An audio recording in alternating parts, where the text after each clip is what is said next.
Seriously. I have not seen that meme. That's funny. All right, all set? Yeah, all right. Welcome, everyone, both of you, to our Planning Commission meeting tonight. And we're going to start with a word of prayer from Member Stevens. And then if you would, please rise and join me in the Pledge of Allegiance.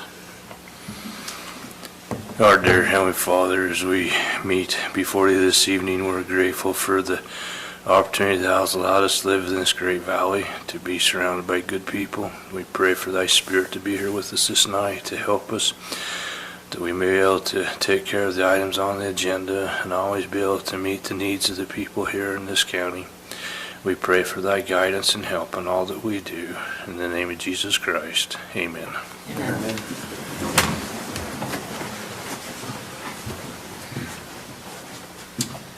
I pledge allegiance to the flag of the United States of America and to the republic for which it stands, one nation, under God, indivisible, with liberty and justice for all.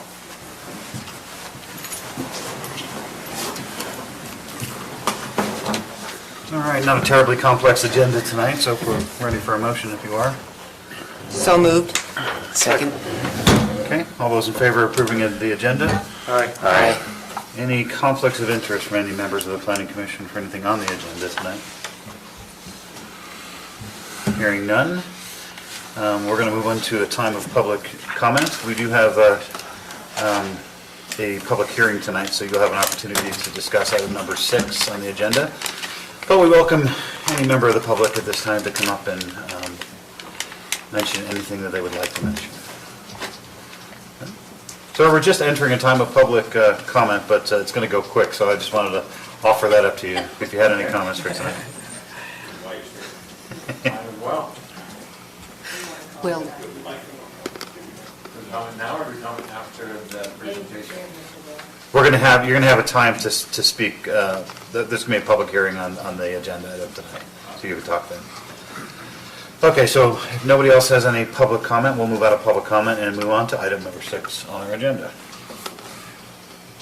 Good evening. I'm going to present from here because in a minute we're going to be looking at this language and typing it. So as you guys are well aware, we were directed to work on the 1,000-foot, by the way, I'm Plant Land 7 Planning Director. We were directed to work on the 1,000-foot dead-end street limit.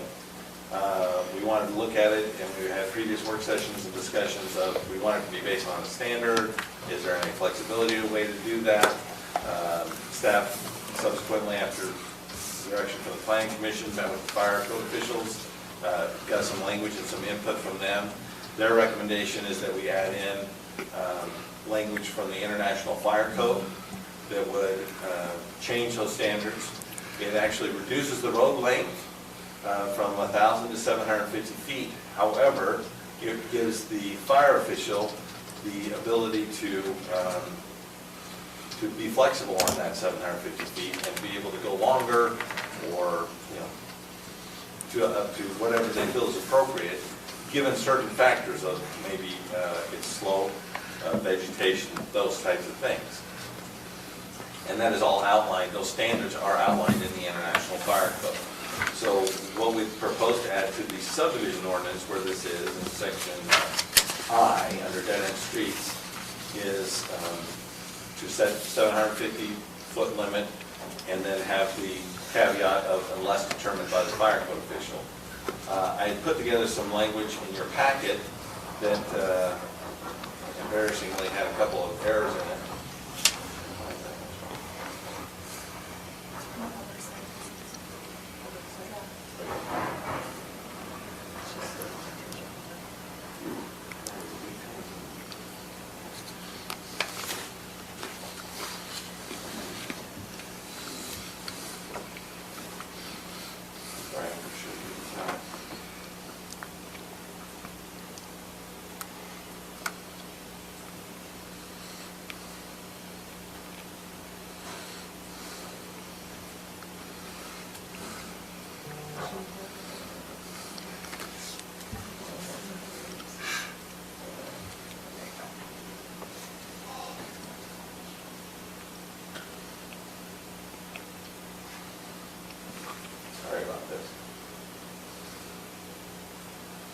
So I had to make some changes in the draft that you saw based on attorney's comments and some other input.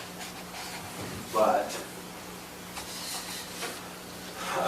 your packet reads 750 feet in length unless determined to be in the county's best interest by the fire code official based on the international latest edition of the adopted International Fire Code.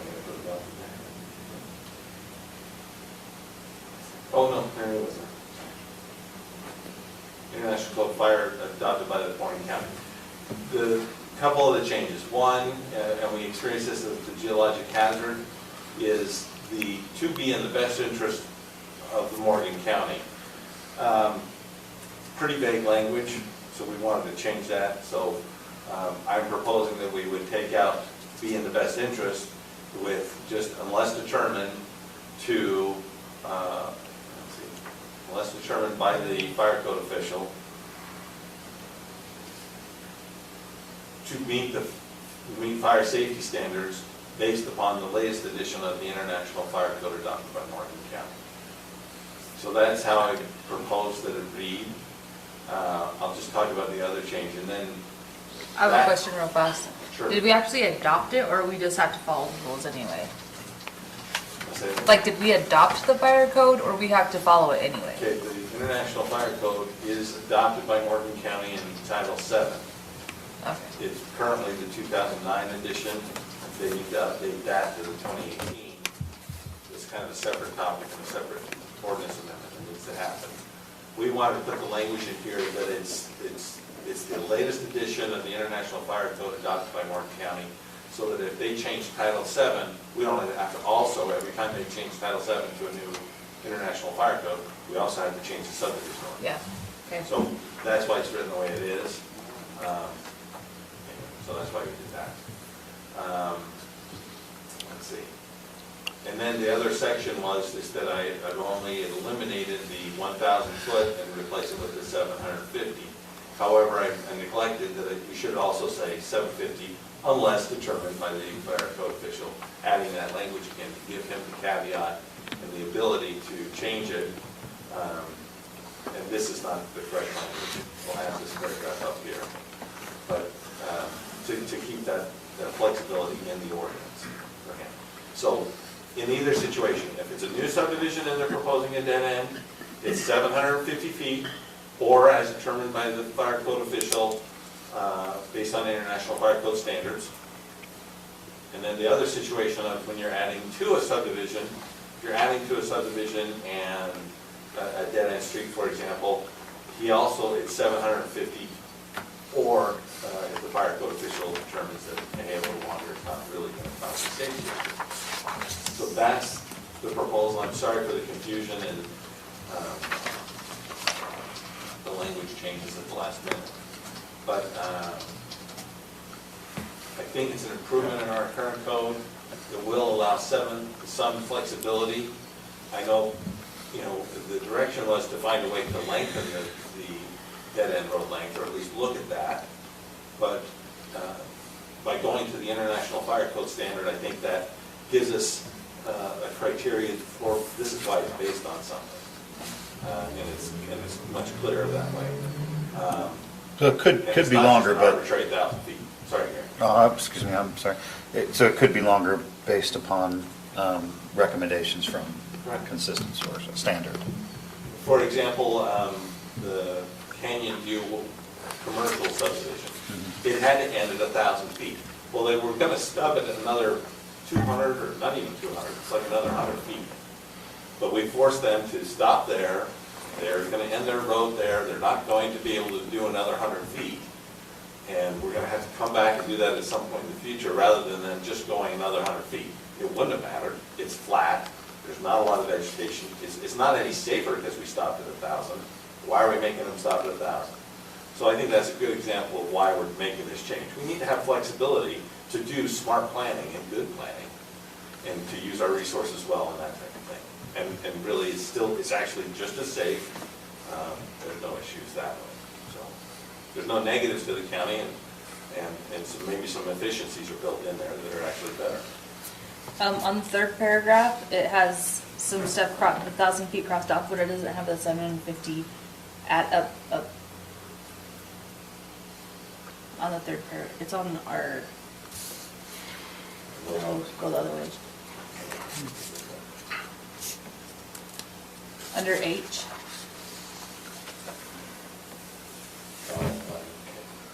Does that need to have 750 in it also for a permanent cul-de-sac? I think we took it out because we weren't defining the length in this chapter. And that one, yeah. Well, this is 81244H is the section you're talking about. Yeah, paragraph 3. When approved permanent cul-de-sacs.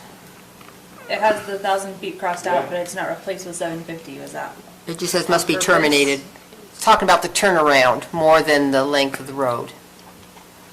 Yeah, so that's referring to cul-de-sacs. When approved, permanent cul-de-sacs must be terminated with a turnaround. So that's. Oh, to so me, that's that not was talking the about 1,000 length at feet all. It's already in I didn't want to have it in H. Okay. But I can see exactly why you say it's there, why I was putting it there. I think it's better to have an I where we talk about the actual length, and we just say it in one place. Right, it can't be approved until it's this, so when it is So approved. the cul-de-sac has to be designed this way. The length of the cul-de-sac or dead-end road Has to be designed in is these design standards. Okay. That's very important.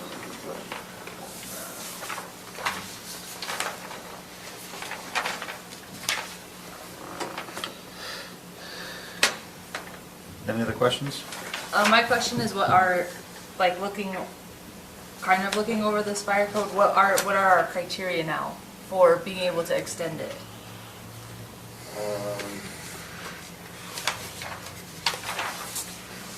You showed it to me in our meeting.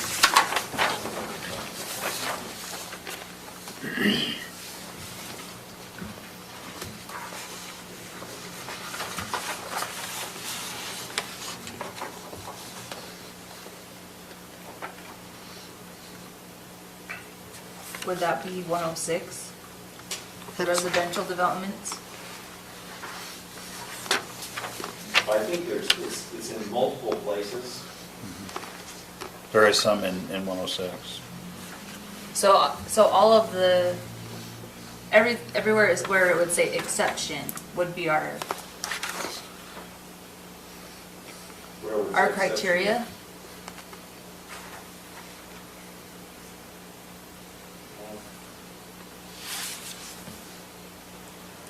I think that would be one element.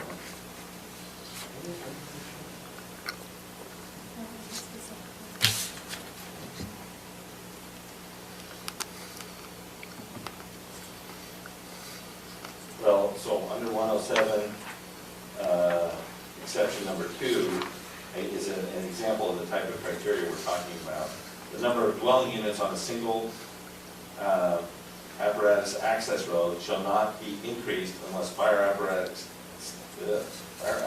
access roads will be connected with future development as determined by the fire code official. So, okay, are you connecting to another development? Going back to the Canyon View commercial. Yeah, it's gonna finish, that road's gonna go out Canyon View West, the other side, at some point. So the fire official could use that as a criteria. Well, it's gonna be connected in, so you could go, 1,200 feet instead of just ending at, well, actually 750. You can go longer than 750 because that road's gonna connect to another development in the near future. So one of them would be future development. That would be a criteria. Yes. And probably terrain would be another one. Yeah, the sections we talked about were terrain and vegetation mainly. Whisper Ridge is an example of where they probably would make an exception. But where is that on here? On the remoteness? What we're amending is the subdivision ordinance, and so we're just changing I to say we're gonna follow the International Fire Code. There's multiple pages in I the fire added code. these pages that are here are just as an example of some of the fire code that we were looking at. Oh, so this isn't all of the fire code. This is not all the fire code, and this is not being adopted in, it's just to show you some of the language of the fire code. So if they can find exceptions in the fire code, then the fire chief can say, yes, you can have your roads. You might, yes, you could, there is, yeah.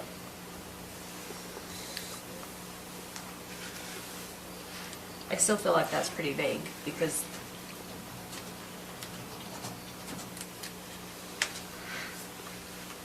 people can twist things how they want, I guess. Like the number 2 makes sense, that it's gonna have future development. I think I guess I put a lot of faith in the fire officials. Yeah. They're pretty stringent, and what they're dealing with is life safety, and when they're establishing and making exceptions to their criteria, they have a good reason for it. Whether that has sprinklers in the buildings. Yeah, well, there's a good example. Yeah, if they made it longer, then so everybody in the subdivision would have to have sprinklers, and then you'd have to have a water source that flows to that length, et cetera. So we're basically reducing the length from our current code by 250 feet and saying the only way it can be extended is if the fire marshal approves, based on all these Well, other but, things. and he has exceptions we can look at in the international fire code. Right. Okay.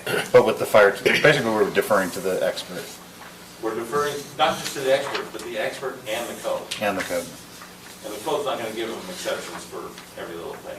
Yeah. But There has to be a valid there'll reason be for some it. criteria, and I guess I put a lot of faith in, one, our officials, and two, that this code is not an arbitrary document. I mean, there's been a lot of work that goes into these criteria and why you can have an exception. And it doesn't increase the amount of homes or anything like that. That's not automatically goes with it. It might. It would, if you went from It- 750 to 1200. It could, but then that would be part of the subdivision as well, and the concept and preliminary and final and all of that. So what's the maximum that the fire chief could allow? If ours is 750, how much more could they get? Double, triple? Up to him, It's whatever he But unlikely. determined. whatever, under fire code. But safe. They're not gonna go a long ways because it's too hard for it to get down to take care of Yeah. what they need and people coming out. Hey Lance, I got a question though. On that third paragraph that Haley was talking about just a minute ago, it says turn around not less than 110 feet. And then over on this chart, we got 96-foot diameter cul-de-sac. Is that or is it conflict or? Yeah, I guess that's right. So I think we need to change one of the numbers. Well, we can't change, What would you recommend? That's a good catch. we can't change fire code, so. Well, it says that where there's a conflict, the most restrictive, so the 110 foot would be more restrictive. Yeah. Forcing it to be a larger one. It is addressed, but if you wanted to switch it to the 96 in the fire code, the fire code officials were okay with that, 110. I'm fine leaving if it's not Yeah. a conflict. I just didn't know if it would bring up a problem, you know. Well, I'll go to, in code writing, we should make it simple and straightforward and accurate. And we should, if we see a conflict, we should take it out. I should have caught that. Well, So does change our it to equipment- 96? Well, Does our equipment require a larger turnaround? I mean, maybe, No, the fire standard of 96 foot and hammerheads and those types of things, we talked about that specifically with the fire officials and the engineer, it's all okay. We have 110 in the code, we don't know why again. That should brought it up, I would say let's make it consistent with the fire code. And change the 110 to 96.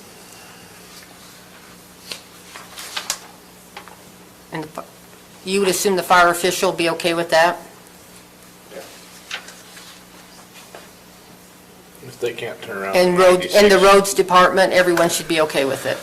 I did not check with the public works director, the county engineers was okay with both hammerheads and 96. He was okay with the national fire code standards. Okay.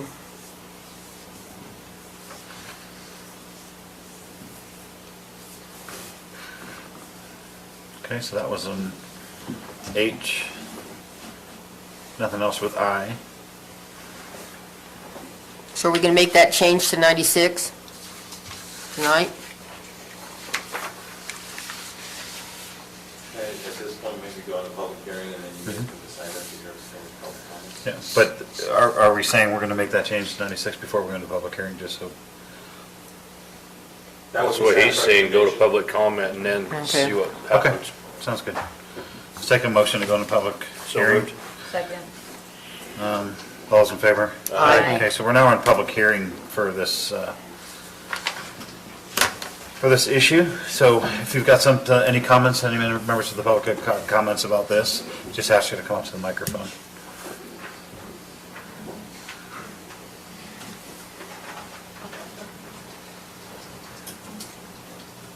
Way of order, getting too many opportunities to come up here and talk. We've talked about this in the past. We've had several concerns with our property. We have several properties that we're looking at developing, future development, where this has been a concern in the past. We've been working with Smiths with Frontier as well, because we believe that I can hear at 1,100 feet where their cul-de-sac goes in and would access our property. So I guess we're in agreement for this, at least with the flexibility. I know the 750 feet, but at least it allows us flexibility with some discretion from the fire marshal to do that. So anyway, no, we just wanted to say thank you for addressing this, and hopefully in the future as we work together that it'll work out for both of us. So thank you. Thank you. Any other comments? Motion to go out of public hearing? So moved. Second. All those in favor? Aye. Okay, out of public hearing. 96 feet? Yeah. I think it should be consistent. Yep. Unless it changes, but I doubt it will. That will, yeah. Because the other direction we went in was to say that match it up with the fire code as adopted for the 1,000 feet. Do we consider doing the same thing for the 96? Rather than say 96? Do we even have to could just say must be terminated with a turnaround or an alternate turnaround design that meets the adopted fire Yep. and wildland? So don't put the amount in Must be terminated, yeah, exactly. Must be terminated in case that changes, so we don't change our code. consistent, or to a length consistent with the current adopted fire code? Something to that effect?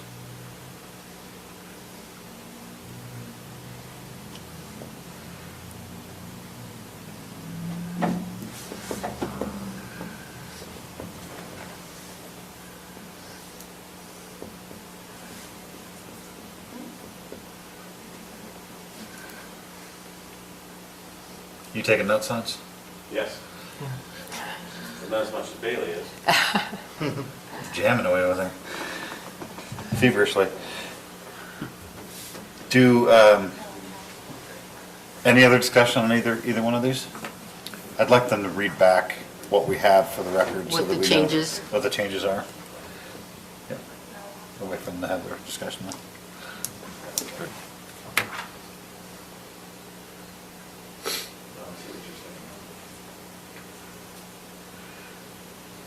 Any comments? We were just wondering, because right now with having 96 feet in there, we know what it is. We don't have to go dig through the International Fire Code. What section is that in? Where is it at? Da, da, da, da. It's 96. There's some merit to that thought, I think. Well, but it's I over took- in this table. Well, the table's not going to be in the code, though.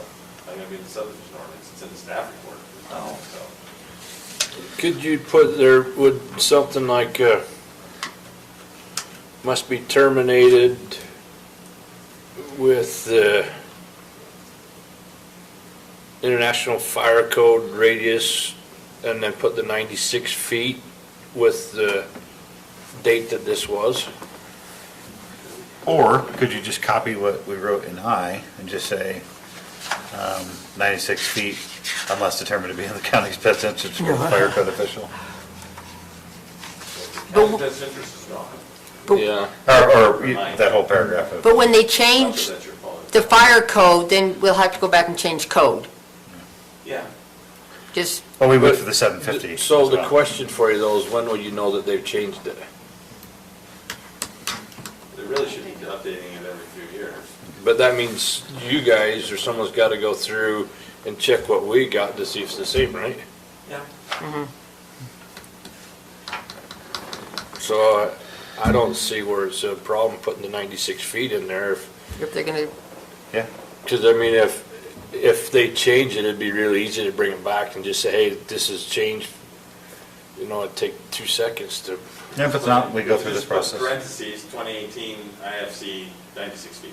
yeah, that's what I think. And then it's working with that table, and then it gives you guys just put the it in number, parentheses, yeah. so you don't have to chase it around. I like that, so it's easier to Yeah. reference, but yet it's not calling it out. It's clear, precise. Until they change the date and the paragraph numbers. Yes. But we've adopted. Yes. Okay. Can you summarize the changes so we're clear on our motion? Yes, in 81244, section H, third paragraph, we will change the language to be, when approved, permanent cul-de-sacs must be terminated with a turnaround to a length consistent with the current adopted fire code, parentheses, 2018 IFC 96 feet. And then in I, oh, wait, it was next to that. I will be. I is up there, right? I just First part what of you, it is, Yeah. I would be, that in streets, we would add, shall not exceed 750 feet in length unless determined by the county, by the fire code official. We can't say county because we have Mountain Green Fire. By the fire code official to meet the fire safety standards based upon the latest edition of the International Fire Code adopted by Morgan County. And later in the paragraph, in new subdivisions,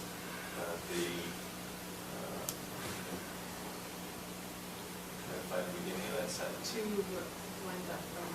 Two lines up.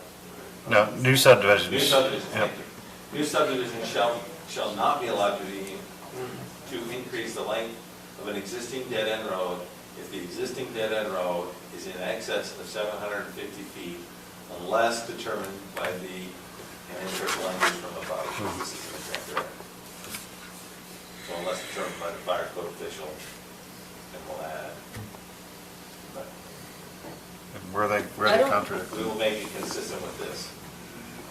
Unless determined by the fire code official to meet the fire safety standards based upon the latest edition of the International Fire Code adopted by Morgan County. Can you scroll down for a minute? So right there where it says new subdivisions, Yes. and then of an existing dead-end road, how is an existing road part of a new subdivision? Let's see. Frontier Estates, Trappers Point would be an example of, they have the stub street of Rendezvous, which is technically a dead-end road. It's debatable though. And so they couldn't make that road any longer than 750 unless determined by the fire code official with the International Fire Code Safety Standards. So this would just be like if they're adding on. Yeah, so To they're adding on to that subdivisions. it's subdivision. already stubbed. The Okay. dead-end road wouldn't be able to, start at the end of that dead-end road. It would include this section that's already been platted. Got it. And so where does the new measurement begin? From the existing dead-end road or the end of the, From the No, intersection. of the two intersection? streets. That's Okay, where the combining. dead-end. Well, if you had 750 feet and then they come in to do another 750 feet, the only way they could do that is if it was approved by the fire code official, Yeah, because you're over your 750 feet. correct. Or they have to have another access point. Well, yeah, or they meet the other subdivision criteria, but on dead-end roads, this is Yeah. the criteria that applies. Yeah. So if they can add in, and maybe Trappers Point's a good example, Frontier Estates, I think that road will someday have to then back over. Go to something Yeah, else. Trappers Loop.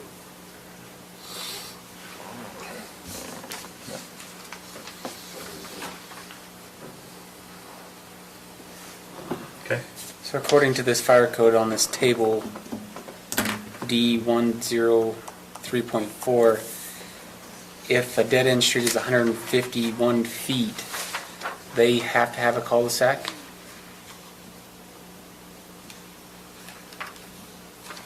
No matter what? Well, let's see. 150 minus 500, they can do 120 foot hammerhead, a 60 foot wide, or a 96 foot 500 cul-de-sac, is how I do that.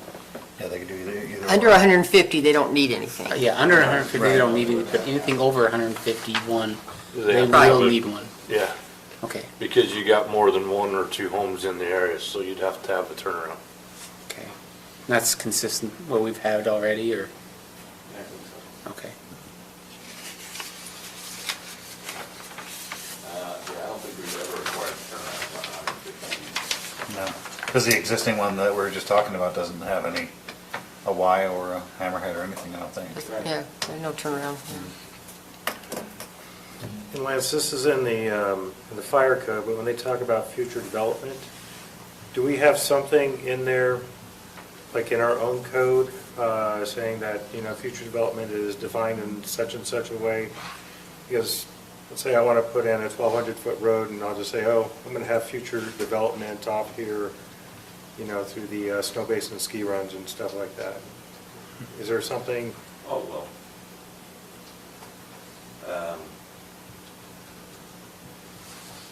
Do we need, basically what I'm saying is, do we need language to say that future development has to be feasible, like No. proper zoning, et cetera? I think that's why we have the administrative approval process, so that we would look at that and go, that's not gonna happen. Hey, you say your future development's gonna happen, and this is a 100-foot cliff. No, it's not. And that's where we get to say, no, that's not happening, and the county can look at issues like that and say, no, that's not realistic. So I don't think we need language? I don't think we could, but Okay. I'm trying to think of a scenario where we would be cornered and forced to do it. I don't think so.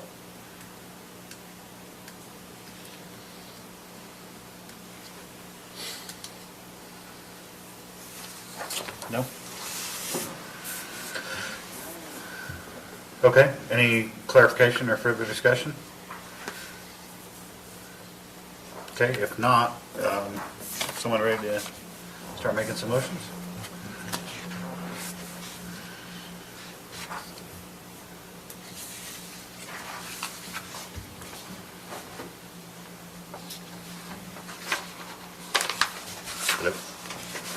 Mr. Chair, I move that the Planning Commission recommend approval of the County Commission for the revision of Morgan County Code Section 8-12-44 to update the cul-de-sac and dead-end street requirements based on the text listed in the staff report dated June 10th, 2021, with the corrections made tonight.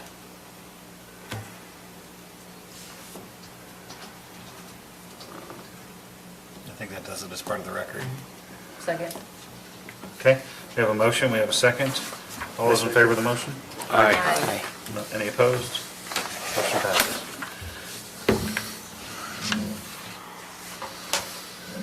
Okay, item number 7. I think we've got the general plan presentation by Landmark Design on the County Commission joint session. It's going to be at 4 o'clock. I had to really fight to get them on there. They have a full agenda, but they were able to, they made it a priority. And so we'll do a 1-hour presentation at 4 o'clock. Of course, the Planning Commission, hopefully you guys can make it. Next Tuesday, 4 o'clock, yes. Next Tuesday, 4 o'clock. Or you can watch.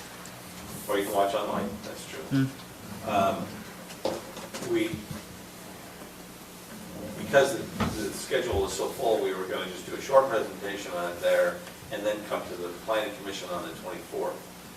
depending on how it goes, an hour really is not much time to hear all the information.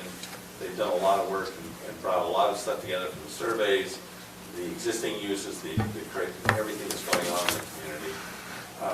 So they have a lot of good information. I'd like to keep planning commission discussion, and of course the county commission's always invited to come. But I'd like to keep it on the 24th planning commission agenda as well, for us to discuss further and work on. Okay. If that's okay with you guys. Yeah. So we're invited to the 5th, or the 10th, or 15th, excuse me. 15 to 4 o'clock. Further discussion the next meeting. And we'll discuss it more in depth on the 24th as well. Okay. And, I mean, the survey, having the survey was very valuable. We got a lot of opinions there. The online stuff didn't go quite as well. Not had a lot of public participation. So they've had to wing a lot of stuff, and they've put a lot of things out there. They've got a lot of data put together. So for the community to come together at this point, and of course we're doing the commission, the planning commission, and then they'll do some revisions based on those inputs, and then we'll have and the city's doing the same thing. And then they'll put together a draft for the public to look at in probably late July, maybe August. Pioneer Day always messes things up, but for the community to look at as a whole, and so hopefully we can get some fine tuning from the elected and appointed officials, and then really get the public comment some more, moving along in that process. So lots of very thought-provoking information, population growth projections, things like that. That, and some, I think there's some good decision data that's out there that they put together that's going to make us think about what we really want in the direction the community wants to go. So, but I think that's about that. That's it for that.